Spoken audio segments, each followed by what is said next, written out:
To illustrate, let's look at a hypothetical Mars colony. Assume they build a habitat on the surface.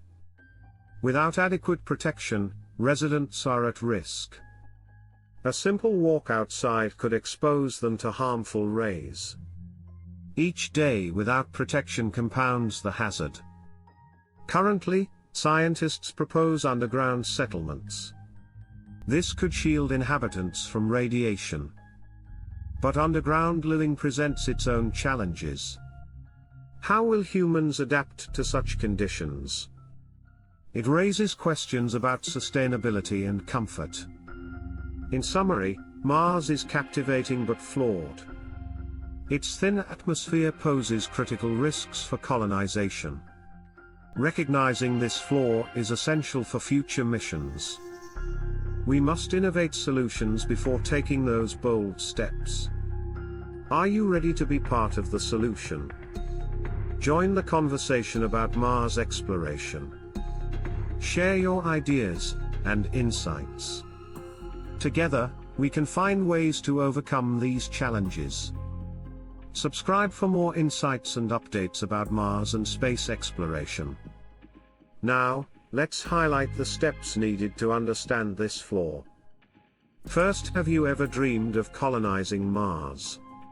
Imagine the possibilities. A second home for humanity. A new frontier. But wait. There's a catch. Mars has a fatal flaw. It could derail our dreams. Let's explore why this issue is so critical. Mars, our neighboring planet, is often seen as a potential new home. With its similarities to Earth, it fascinates scientists and space enthusiasts. But despite its allure, Mars presents significant challenges. One major problem stands out: its thin atmosphere. Mars has about 1% of Earth's atmosphere. This fact leads to fatal consequences for life. The thin atmosphere means less protection. It exposes potential settlers to harmful radiation. Without shields, colonization becomes life-threatening. So, why is this important? Life as we know it requires certain protections. On Earth, our atmosphere blocks harmful radiation. First, we need to assess the potential risks posed by radiation exposure. Understanding the types and levels of radiation present on Mars is crucial.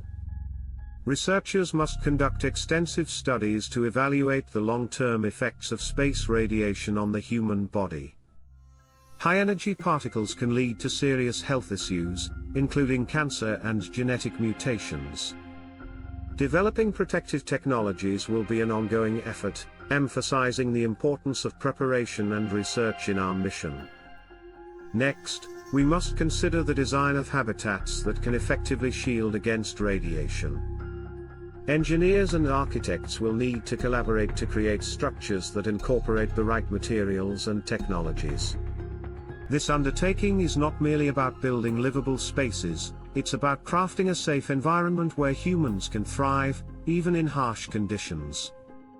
Moreover, these habitats must remain functional and comfortable, addressing both the physical and psychological well-being of their inhabitants.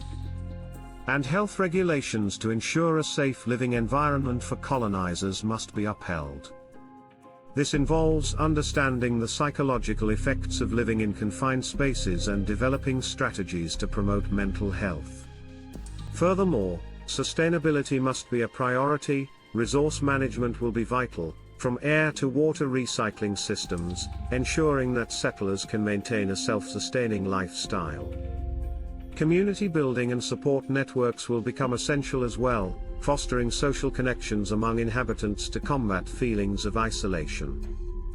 As we plan these underground settlements, we must also anticipate the technological advancements necessary to maintain life and comfort. In essence, preparing for a Mars colony combines science, engineering, and human resilience. Each of these elements contributes to an ambitious vision of life on another planet, a vision that is both awe-inspiring and daunting. Engaging with these challenges now prepares us for the incredible journey ahead. We must also prioritize research on sustainable food production systems. Given the limited resources available on Mars, innovative agricultural techniques will be crucial for survival. Hydroponics or aeroponics could provide a solution, allowing settlers to grow plants without traditional soil. This approach not only maximizes space but also conserves water, making the most of every drop. Additionally, scientists will need to ensure that these systems can produce nutrient-rich food, essential for long-term health. Collaborating with experts in agriculture will be necessary to devise effective solutions that support the colony's dietary needs. We must also explore the psychological implications of living in a Martian environment.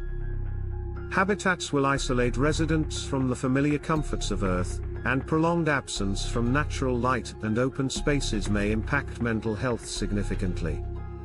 Establishing routines, providing recreational activities, and incorporating design elements that simulate Earth-like environments could enhance well-being and social interaction among colonizers.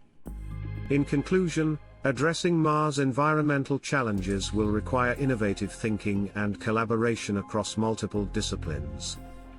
By understanding the threats posed by its thin atmosphere and developing comprehensive strategies, we can pave the way for successful colonization. Together, we can turn our dreams of life on Mars into a reality.